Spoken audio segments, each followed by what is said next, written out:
Welcome back to Sabri goat farm. बकरी को और सारे पूरे फार्म को आज करेंगे हम वैक्सीन, जो कि मेरे हाथ में आप देख रहे हैं एंटेरोटॉक्सीमिया की वैक्सीन है, ईटी की। तो ये वैक्सीन आज सब जगह लगाने भी जाना है, जिसकी शॉर्ट वीडियो आपको यूट्यूब चैनल पे मेरे देखने को मिल जाएगी। तो शुरुआत नई है और सील पैक अपने मतलब शुरुआत जो है अपनी बकरियों से करते हैं। अपने फार्म से शुरू करूंगा और पास में आने के बाद में आपको मैं दिखा दूं, पूरी डिटेल्स के साथ बताऊंगा मैं आपको, जैसे कि किस किस को लगाना है, किस किस को नहीं लगाना है, कहाँ सही रहेगी। ये बर्फ है और इसी के साथ आया है और ये बर्तन में मैंने डाल दिए। चाहो तो बिल्कुल चिल्ड पानी, ठंडा पानी के अंदर भी आप डाल सकते हैं तो भी वो बेहतर रहेगा, और बर्फ के ऊपर ऐसे रख देंगे तो भी टेम्परेचर मेंटेन रहेगा। ये बिल्कुल मैं पूरी बर्फ लेकर आया था और ये पिघलना शुरू हो गई, गर्मी बहुत ज्यादा पड़ रही है।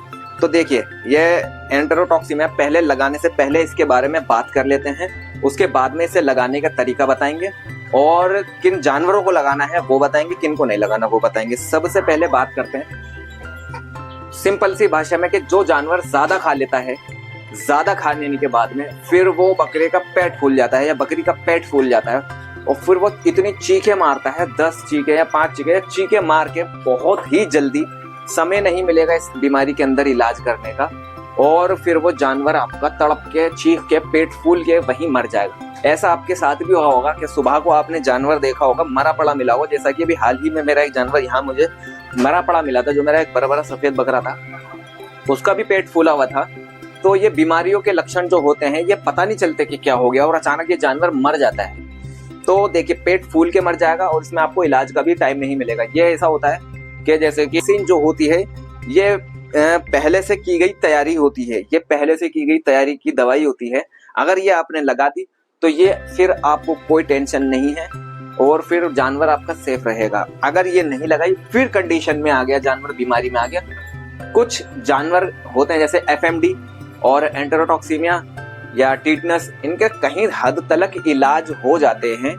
पीपीआर का इलाज पूरा घटित हो जाए, पूरा इंक्लूड हो जाए जानवर उस बीमारी में, फिर वो नहीं होता, 90% जानवर मर जाते हैं। लेकिन शुरुआती लक्षण हर कोई तो नहीं पहचान पाएगा। जो सिंपल बकरी बकरा पालते हैं 1 2 3 4, उन्हें लग रहा हो कि आज जानवर ने खाया नहीं, फिर बुखार की गोली, दस्त की गोली, समझ ही नहीं पाएगा और वो पीपीआर में पूरा इंक्लूड हो जाएगा जब तक बहुत देर हो जाएगी। और कोई फार्मर होगा, समझदार होगा कि इसे पीपीआर हो गया, वो तुरंत पीपीआर का इलाज करेगा, वो जानवर बच जाएगा। ये तो वैक्सीन ना लगाने के कारण से बचाने के तरीके हैं, लेकिन आप ऐसा रिस्क ना लें तो एंटेरोटॉक्सीमिया की वैक्सीन दे सकते हैं।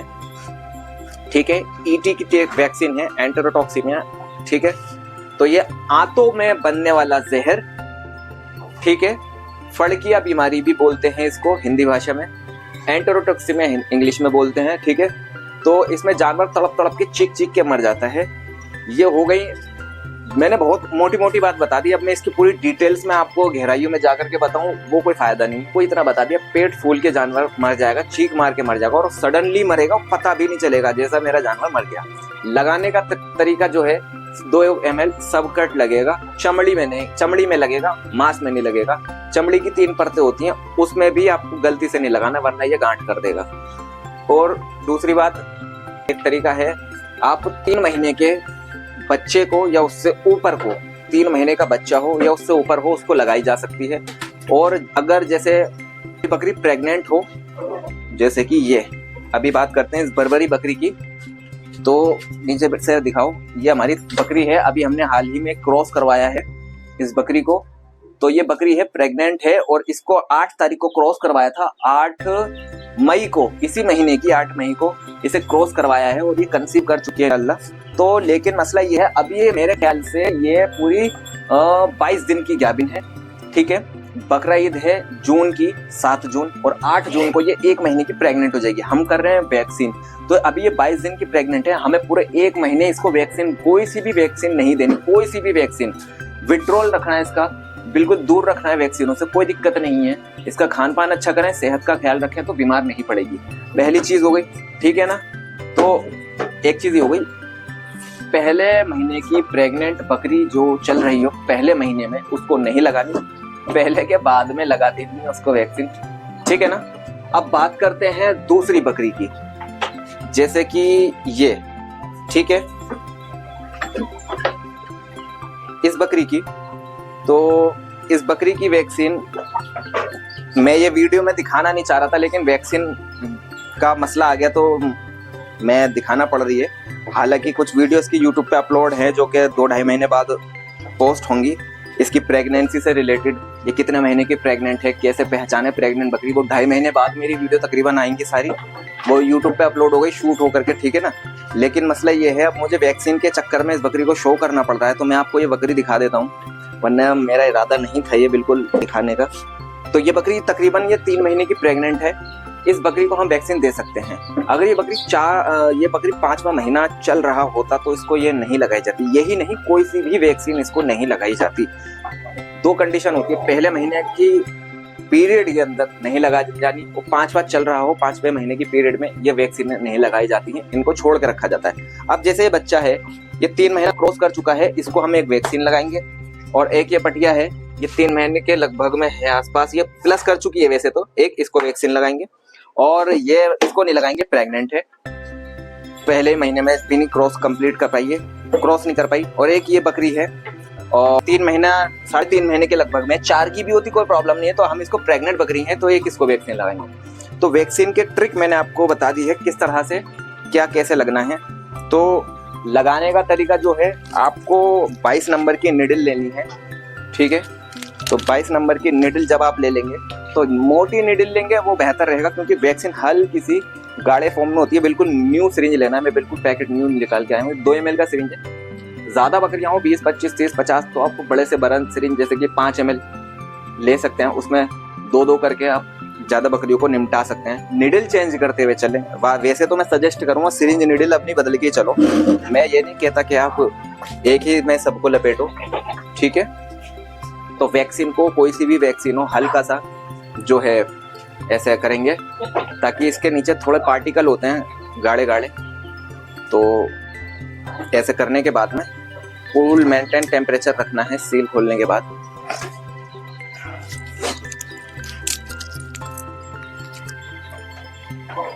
है ठीक है, ये देखिए, ये हम ले लेंगे पूरी 2 ml की वैक्सीन, ठीक है।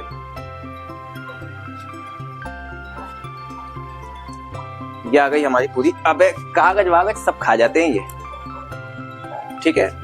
अब ये जो कागज खा जाते हैं, इसके पीछे भी एक तरीका होता है कि जानवर हमारे ऐसी चीजें क्यों खाते हैं। हमें बिल्कुल एयर नहीं रखनी है ताकि ये शरीर में गांठ ना बनाए, ठीक है। दवाई हो कुछ भी हो, दवाई 1 से 2 पॉइंट एक्स्ट्रा रखो। अगर उसके अंदर बाई चांस एयर आ जाए और इंजेक्शन जब न्यू लगता है तो हवा पीछे जाएगी, तो हवा पीछे जाएगी। जब वो आप उसे इंजेक्ट करोगे ना, तो उससे ये होगा कि हवा और दवाई उसी में रह जाएगी। थोड़ा 1-2 पॉइंट, और ज्यादा ऐसे इंजेक्शन के अंदर लोड करके बाहर भी ना रखें, ठीक है। तो चलिए शुरुआत करते हैं पहली पठिया से, अगर मैं अकेले लगाने में, वरना होगा ये कि चमड़ी के अंदर गांठ पड़ जाएगी। ये बहुत ही ज्यादा खाल बारीक है, यहाँ लगाने की मैं अकेले कोशिश करता हूँ। अगर लग जाती है तो ठीक है, वरना मैं आपको आगे दिखा नहीं पाऊंगा, ठीक है। क्योंकि अकेले लगाने की छोटे बच्चों में आदत नहीं है, बड़े जो होते हैं उनको तो हैंडल कर लेते हैं, ठीक है।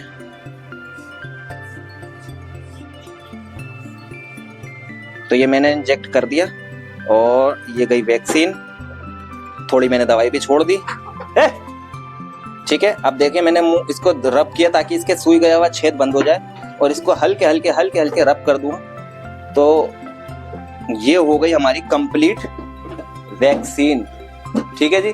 जानवर बिल्कुल नॉर्मल है, कोई प्रॉब्लम नहीं है। हल्की सी अगर आप रब कर दोगे वो बेहतर है, ठीक है, कोई प्रॉब्लम नहीं है। देखिए अब मैं आपको सभी को वैक्सीन करके दिखाऊंगा तो ऐसे वीडियो बहुत लंबी बन जाएगी। जानवर बिल्कुल नॉर्मल है, कोई टेंशन वाली बात नहीं। इस तरह से आपको वैक्सीन करनी है। बहुत समय के बाद में मेरे छत से मैंने अपनी वीडियो इस तरह फ्रंट पे आके शूट करी है, तो मैं आपको बस ये बताना चाहता हूँ, वैक्सीन इंपॉर्टेंट है, वैक्सीन करो। वैक्सीन कम खर्च के अंदर है। अगर आपका कोई लगाने आता है तो आप उससे लगवाइए, डॉक्टर के पास जाके लगवाइए, या किसी मेडिकल क्लिनिक स्टोर कहीं पे भी जाके लगवानी हो, वैक्सीन लगवाइए। वैक्सीन को इग्नोर मत कीजिए। और अगर आपको वैक्सीन करवानी हो दिल्ली एनसीआर के किसी भी कोने में, मैं आके वैक्सीन कर दूं, आप मुझसे कांटेक्ट करें, स्क्रीन नंबर पे कॉल करें, ठीक है ना। उस पर जो भी कुछ होगा मैं आपको बताऊंगा। महीने के हिसाब से वैक्सीन होगी, किस हिसाब से वैक्सीन होगी, सब होगी। दिल्ली के किसी भी कोने से आप कर रहे हो, वैक्सीन अवेलेबल है, आप कॉल करें। अभी जो मैं कर रहा हूँ इस टाइम ईटी की कर रहा हूँ, सबसे बेहतर है जो चल रही है, क्योंकि ऐसा होता है अनाज मतलब पेट के समस्या से रिलेटेड आने वाले काम में ये वैक्सीन है। बहुत बातें हैं इस पे बात करने के लिए, लेकिन छोटी भाषा में मैंने आपको बता दिया। इधर आ, वैक्सीन हमने जैसे कि यहाँ करी है तो अभी डाइल्यूट होने लगी, अभी थोड़ी फूली भी थी, तो हल्के हल्के हम ऐसा कर देंगे। ठंडी वैक्सीन है, गाढ़ी भी होती है, तो ऐसे पूरी में डाइल्यूट हो जाएगी, फैल जाएगी। और इंशाल्लाह इसके हाँ एक टॉपिक तो रह गया, चलिए छोड़िए। जैसे कि एक टॉपिक ये है, अब हमें बूस्टर डोज इस बकरी को मतलब अपने फार्म में, क्योंकि अभी जो लगाया है ये बूस्टर डोज रिपीट होना है। ये बूस्टर डोज जो है रिपीट होगा 14 से 21 दिन के बीच में। 14 दिन के बाद 15वें दिन, 16वें दिन, बेहतर सबसे बढ़िया है 14 दिन। 14वें दिन आज से हम कर देंगे। लाइक जैसे कि आज 31 तारीख है, 31 मई है, तो आज से मैं 13 तारीख को 13 जून को मैं इसे रिपीट करूंगा वैक्सीन बूस्टर के डोज में। तो मैं बूस्टर इसे रिपीट करूंगा। अगर किसी कारणवश मैं नहीं कर पाता हूं तो 21 यानी का मतलब 20 जून को मैं दोबारा इसे बूस्टर दे सकता हूं।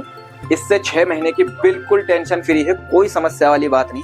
वैक्सीन के फायदे ये होते हैं, PPR, FMD, ET, एंटेरोटॉक्सीमिया, ये TT, ये सारे इंजेक्शन लगाने से ना जानवर दस्त, नजला, खांसी, जुकाम, बुखार से सेफ रहते हैं। इतनी आसानी से तो बीमार पड़ते नहीं, इम्यूनिटी इतनी बेहतरीन हो जाती है, बहुत मजा आ जाता है कि मतलब जानवर ऐसा लगता है कि बीमार पड़ ही नहीं रहे हैं। और अगर होती है बीमारी, कोई टेंशन वेंशन वाली बात होती है, तो बहुत जल्दी जो है वो रिकवर हो जाते हैं, समस्या ही खत्म। भाई देखो ये नस्ल जो है आप देख सकते हैं, महंगी जानवर पालने के बाद, जैसे पंजाबी पटिया है ये, ठीक है, तो अब कोई 2-4 हज़ार रुपए का बच्चा तो है नहीं। मैं तो कहता हूँ आप छोटे से छोटे सस्ती नस्ल को भी वैक्सीन करवाओ, बिल्कुल जो 1000-1500 के बच्चे हैं। लेकिन ऐसी नस्ल अगर आप पालते हैं जो सबसे ज्यादा महंगी होती है, जैसे पंजाबी, हैदराबादी, ये टाइप के सोजत, तो इनमें वैक्सीन जरूर करवाएं। महंगे जानवर होते हैं, जरा सी देर में हाथ से जाया हो जाते हैं, तो बहुत नुकसान होता है। तो बूस्टर डोज में 14वें दिन आपको रिपीट करवानी है। पहली चीज, वैक्सीन करवानी हो तो अभी मेरे दिए गए स्क्रीन पे इस नंबर पे आप कांटेक्ट करें, तो वैक्सीन अवेलेबल है, कोई टेंशन वाली बात नहीं है।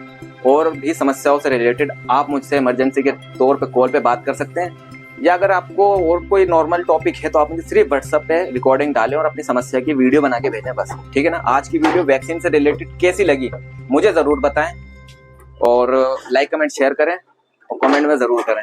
Thank you.